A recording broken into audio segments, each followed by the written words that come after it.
नमस्कार, आप देख रहे हैं हमारा ये खास कार्यक्रम जिसमें हम दिल्ली की एक-एक सीट की चर्चा विस्तार से करते हैं। और हम आपको बता दें कि दिल्ली में 70 विधानसभा सीटों पर चुनाव होना है और 5 फरवरी को मतदान किया जाएगा, जिसके नतीजे 8 फरवरी को घोषित किए जाएंगे। दिल्ली के अंदर कांग्रेस, भारतीय जनता पार्टी और आम आदमी पार्टी के बीच कड़ा मुकाबला देखा जा रहा है। कांग्रेस इस बार चुनावी मैदान में पूरे दमखम के साथ उतरती हुई नजर आ रही है और जिस तरह से अरविंद केजरीवाल और आम आदमी पार्टी ने तमाम योजनाओं के तहत दिल्ली की जनता को साधने का प्रयास किया है, उससे कहीं ना कहीं एक बार फिर से दिल्ली के अंदर आम आदमी पार्टी की सरकार बनने के आसार नजर आने लगे हैं। लेकिन भारतीय जनता पार्टी और कांग्रेस भी पूरे दमखम के साथ चुनावी मैदान में है और वो भी तमाम नई योजनाओं के माध्यम से दिल्ली की जनता को साधने का प्रयास कर सकते हैं। अब ऐसे में दिल्ली के अंदर कुछ सीटें ऐसी हैं जिन पर चर्चा ज्यादा हो रही है और ऐसे में इन सीटों को हॉट सीट माना जा रहा है, जिसमें से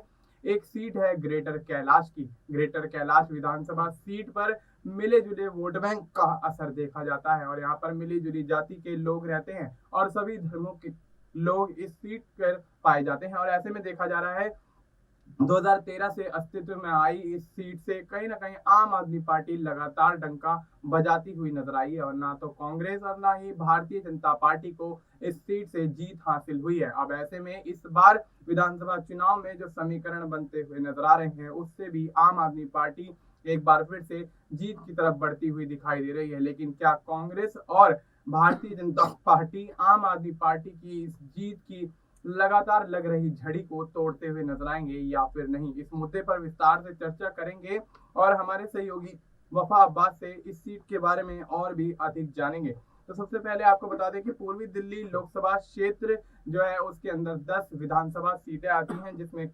करोल बाग, पटेल नगर, मोती नगर, दिल्ली कैंट, राजेंद्र नगर नई दिल्ली, मालवीय नगर, कस्तूरबा नगर, आर के पुरम और अंत में ग्रेटर कैलाश। और इन सभी सीटों पर पिछले विधानसभा चुनाव में आम आदमी पार्टी ने जीत का डंका बजा दिया था और इन सीटों पर ना तो कांग्रेस और ना ही भारतीय जनता पार्टी एक भी सीट अपनी खाते में करती हुई नजर आई थी और ऐसे में देखा जा रहा है कि इस बार विधानसभा चुनाव में हलचल तेज होती हुई नजर आ रही है। तो वफा से जानने की कोशिश करेंगे, वफा किस तरह से देखते हैं ग्रेटर कैलाश पर जो सौरभ भारद्वाज हैं लगातार आम आदमी पार्टी की तरफ से जीत दर्ज करते हुए नजर आए हैं। क्या लगता है कि इस बार भी बाजी मारेंगे? देखिए बिल्कुल, ये सीट तो ऐसा लग रहा है कि ये सीट बनी ही आम आदमी पार्टी के लिए है, क्योंकि मैं अपने दर्शकों को बता दूं कि 2013 में ही ग्रेटर कैलाश की सीट जो है वो अस्तित्व में आती है और आप देखते हैं कि पहली बार भी वहां से सौरभ भारद्वाज जीते हैं, दूसरी बार भी सौरभ भारद्वाज जीते हैं और तीसरी बार भी लगभग सौरभ भारद्वाज जीते हैं, यानी कि तीनों बार चुनाव यहाँ पर आम आदमी पार्टी ने जीता है। तो इस सूरत में कह सकते हैं कि ये सीट ऐसा लग रहा है कि अभी तक तो बनी ही आम आदमी पार्टी के लिए है। और इस सीट पर जाति के समीकरण के हिसाब से भी देखें, जैसे आपने बताया कि हम मिले जुले यहाँ पर समुदाय रहते हैं, यहाँ पर कोई भी ऐसा समुदाय नहीं है जो निर्णायक भूमिका तय कर सके, यानी कि मिले जुले लोगों के वोट जो है वो सीधे सीधे विकास के नाम पर जा रहे हैं और विकास जिस तरह से दिल्ली के अंदर अरविंद केजरीवाल ने किया है वो सभी लोग उससे बखूबी वाकिफ हैं, क्योंकि दिल्ली में जैसी जैसी अरविंद केजरीवाल योजना लेकर के आए, चाहे वो महिलाओं के लिए हो, चाहे मुफ्त पानी की योजना हो, मुफ्त बिजली की योजना हो, ये सारी योजनाएं दिल्ली के अंदर जो अरविंद केजरीवाल लेकर के आए। और सौरभ भारद्वाज ने पिछले चुनावों में जिस तरह से वहां से डंका अपना बजाया है, तो उस आधार पर तो हम ये कह सकते हैं कि इस बार के चुनाव में भी सौरभ भारद्वाज जो है एक बार फिर से वहां से विधायक बनने वाले हैं और आम आदमी पार्टी में बड़ी जिम्मेदारी संभालने वाले हैं। सौरभ भारद्वाज की अगर बात करें तो दिल्ली के वरिष्ठ नेताओं में उनकी गिनती आती है, क्योंकि वो अपनी बातों को जिस तरह से रखते हैं, मुखर तरीके से अपनी बातों को स्पष्टता के साथ में मीडिया के सामने रखते हैं, जनता के सामने रखते हैं, तो काफी लोग उनकी बातों से इत्तेफाक रखते हैं, यानी कि उनकी बातों को समझने की कोशिश करते हैं और विपक्ष पर भी वो बहुत गंभीरता से आक्रामक हमले करते हैं। इस तरीके से सौरभ भारद्वाज दिल्ली के वरिष्ठ नेताओं में से, आम आदमी पार्टी के वरिष्ठ नेताओं में से एक है। और जब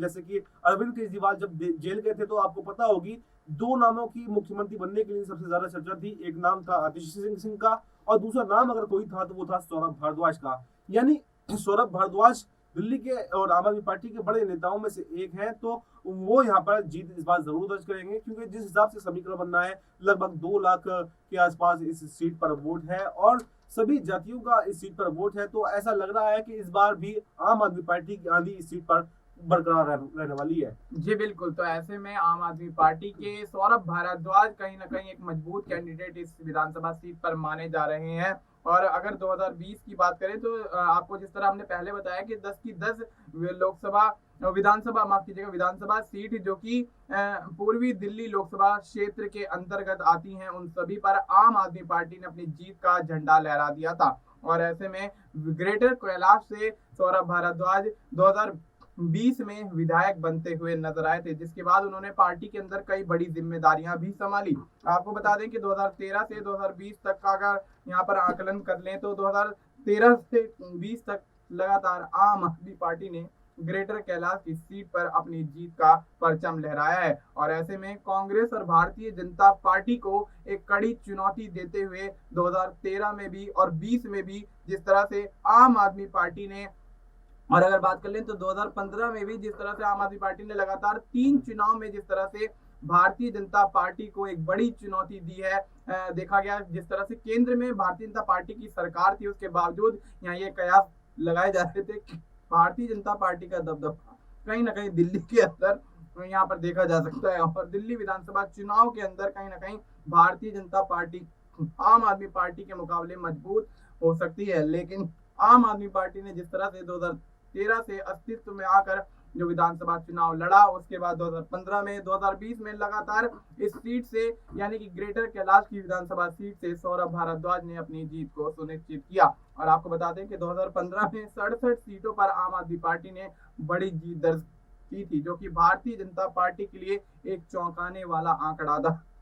तो वफा किस तरह से देखते हैं, 2015 में 67 सीटें और 2020 में 62 सीटों पर आम आदमी पार्टी ने जीत दर्ज की। तो क्या लगता है, क्या इस बार भी वही जीत दोहराई जाएगी या फिर भारतीय जनता पार्टी और कांग्रेस जिस तरह से दावा ठोक रहे हैं, यहाँ बड़े बड़े दावे यहाँ पर जनता के बीच यहाँ पर करते हुए नजर आ रहे हैं, बड़ी बड़ी यहाँ पर योजनाओं के माध्यम से लोगों को साधने का प्रयास कर रहे हैं, क्या लगता है क्या वाकई आम आदमी पार्टी एक बार फिर से ग्रेटर कैलाश से सौरभ भारद्वाज की जीत का परचम लहराते हुए कहीं ना कहीं भारतीय जनता पार्टी और कांग्रेस को बड़ी शिकस्त देगी?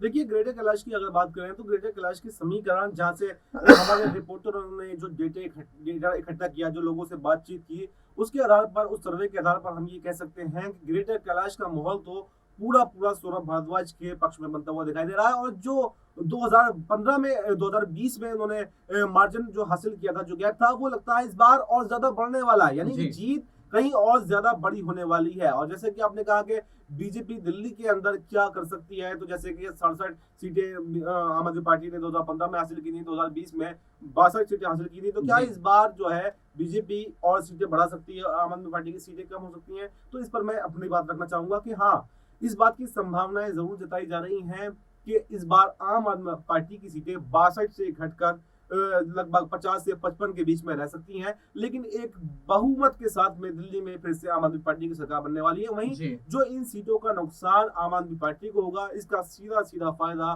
बीजेपी को हो सकता है। यानी बीजेपी का वोट बैंक की अगर बात करें तो बीजेपी का वोट बैंक भी 2-1% बढ़ सकता है। जैसे आपने देखा कि पिछले तीनों लोकसभा चुनाव की अगर हम बात करें तो तीनों लोकसभा चुनाव में बीजेपी ने यहाँ पर दिल्ली के अंदर क्लीन स्वीप किया, तो इसलिए बीजेपी को हल्के में तो नहीं ले सकते, क्योंकि लेकिन देखें आप कि ट्रेंड ये बना हुआ है कि लोकसभा चुनाव में बीजेपी और विधानसभा चुनाव में आम आदमी पार्टी। तो ट्रेंड के हिसाब से भी अगर हम चलें तो उस हिसाब से आम आदमी पार्टी की जीत तो क्लियर है, जीत में कोई संशय नहीं है। आप दिल्ली की किसी सीट पर जाकर के देख लीजिए, लोगों से बातचीत करके देख लीजिए, पूरा का पूरा जो माहौल है वो आम आदमी पार्टी के पक्ष में दिखाई दे रहा है। लेकिन जो संभावना है, कहीं ना कहीं आम आदमी पार्टी की छवि पिछले कुछ सालों में धूमिल तो जरूर हुई है और इसका नुकसान जो है आम आदमी पार्टी को हो सकता है। यानी इस बार के अगर चुनाव देखें तो प्रत्याशियों का जो ऐलान किया गया है उसमें कुछ चेंजेस भी किए गए हैं, यानी आम आदमी पार्टी से कुछ नेता बागी भी हुए हैं, तो वो कुछ लोग बीजेपी में भी गए हैं, तो ये तमाम समीकरण इस बार अलग हैं। तो इसका जो नुकसान है थोड़ा बहुत आम आदमी पार्टी को हो सकता है, वहीं पे बीजेपी को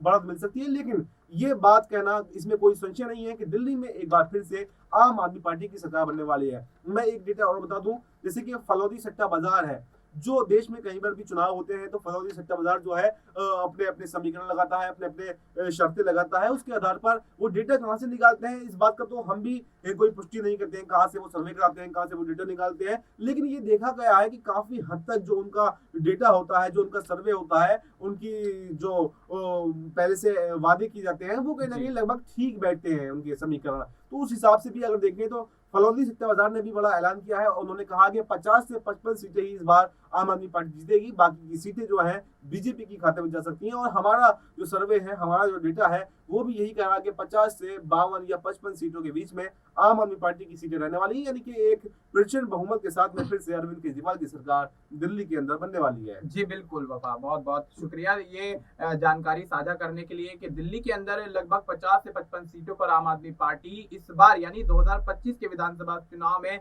अपनी बड़ी जीत दर्ज कर सकती है और निर्णायक भूमिका में यहाँ पर दिखाई दे सकती है। सीटें कम बेशक हो जाएं लेकिन सरकार आम आदमी पार्टी की ही बनती हुई नजर आ रही है। और यहाँ पर अगर 2020 की बात कर ले तो ग्रेटर कैलाश विधानसभा सीट से सौरभ भारद्वाज ने जीत तो दर्ज की थी। आपको उनका जो वोटिंग का जो आंकड़ा है वो बता देते हैं। यहाँ पर 60,372 वोट सौरभ भारद्वाज को मिलते हुए नजर आए। भारतीय जनता पार्टी की शिखा रॉय को 43,563 वोट यहाँ पर मिले और कांग्रेस के सुखबीर सिंह पवार को 1,339 वोट मिले। तो यहाँ पर देखा जा सकता है कि कांग्रेस ने इस बार विधानसभा चुनाव में अपने प्रत्याशी को बदल दिया है, लेकिन भारतीय जनता पार्टी शिखा रॉय पर ही दांव लगाती हुई नजर आ रही है और कांग्रेस की तरफ से गर्वित सिंघवी को चुनावी मैदान में उतारा गया है। अब वफा किस तरह से देखते हैं कि भारतीय जनता पार्टी ने अपना प्रत्याशी नहीं बदला है लेकिन कांग्रेस ने प्रत्याशी बदल दिया है, तो क्या लगता है क्या कांग्रेस के प्रत्याशी बदलने से मुकाबला और भी कड़ा होता हुआ नजर आएगा? देखिए, मुकाबला कड़ा तो मैं नहीं कर सकता हूँ क्योंकि जिस तरह से हमने हमारे रिपोर्टर से बातचीत हुई, हमने ग्राउंड पर जाके काम किया, उस हिसाब से ये पूरा का पूरा माहौल जो है सौरभ भारद्वाज के पक्ष में जाता हुआ दिखाई दे रहा है। हालांकि हो सकता है कि 1-2 हजार वोट का अंतर जो है वो बढ़ जाए, जो कांग्रेस का जैसे कि 2000 कुछ वोट जो है कांग्रेस के प्रत्याशी को हासिल हुए थे, तो वो हो सकता है 3,000-4,000 हो जाए। इससे ज्यादा कांग्रेस का प्रत्याशी वहां पर वोट नहीं लेने वाला है। यानी कि पूरा का पूरा देखें तो कांग्रेस, हालांकि ये बात सच है कि अगर कांग्रेस को बढ़त मिलती, अच्छी बढ़त मिलती, तो इसका सीधा नुकसान आम आदमी पार्टी को होता। लेकिन जिस तरह से जिस प्रत्याशी का ऐलान इस बार कांग्रेस ने किया है, ना तो पहले प्रत्याशी को वहां की जनता जानती थी और ना ही अभी तक ऐलान के बाद में भी वहां की जनता जानती है। क्योंकि हमारे रिपोर्टर्स ने बताया कि जब उन्होंने लोगों से जाके पूछा कि कांग्रेस से आपके क्षेत्र में ये प्रत्याशी खड़े हुए हैं, तो वो बोले हम तो जानते ही नहीं ये कौन है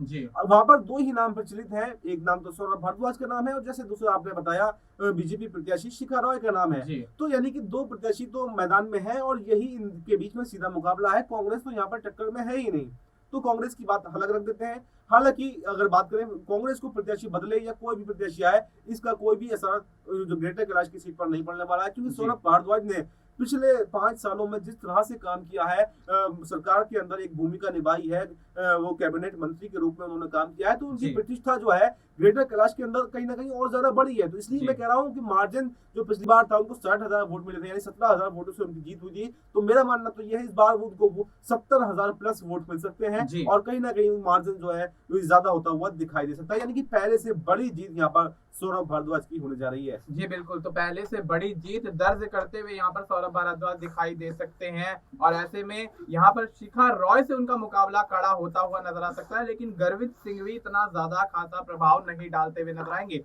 लेकिन अगर यहाँ जातीय समीकरणों पर नजर डाल लें तो जातीय समीकरण के आधार पर यहाँ पर यही डेटा निकल कर आता है कि यहाँ इस विधानसभा सीट पर मिली जुली जातियों का समीकरण देखा जाता है। और यहाँ पर देखा जाए तो जिस तरह से वफा ने शुरुआती दौर में समझाया था कि कोई भी ऐसी जाति नहीं है जो कि यहाँ निर्णायक भूमिका में हो, लगभग सभी जातियों के लोग यहाँ रहते हैं और ऐसे में तमाम जातियों का वोट बैंक इस सीट पर मजबूत दिखाई देता है। और अगर बात कर लें ग्रेटर कैलाश की आबादी के बारे में तो करीब 1,78,325 मतदाता कुल ग्रेटर कैलाश की विधानसभा सीट पर हैं। ये वो आंकड़े हैं जो मतदाताओं के आंकड़े हैं, आबादी इससे अलग है। तो आपको बता दें कि पुरुष वोटर्स की अगर हम बात कर लें तो 94,352 और महिला मतदाताओं की बात कर लें तो 83,967 महिला मतदाता इस सीट पर हैं। यानी कि पुरुष और महिलाओं का जो वोट बैंक है वो काफी ज्यादा मजबूत है। और अब देखना यही होगा कि इस विधानसभा सीट से क्या आम आदमी पार्टी के सौरभ भारद्वाज एक बार फिर से बाजी मार पाते हैं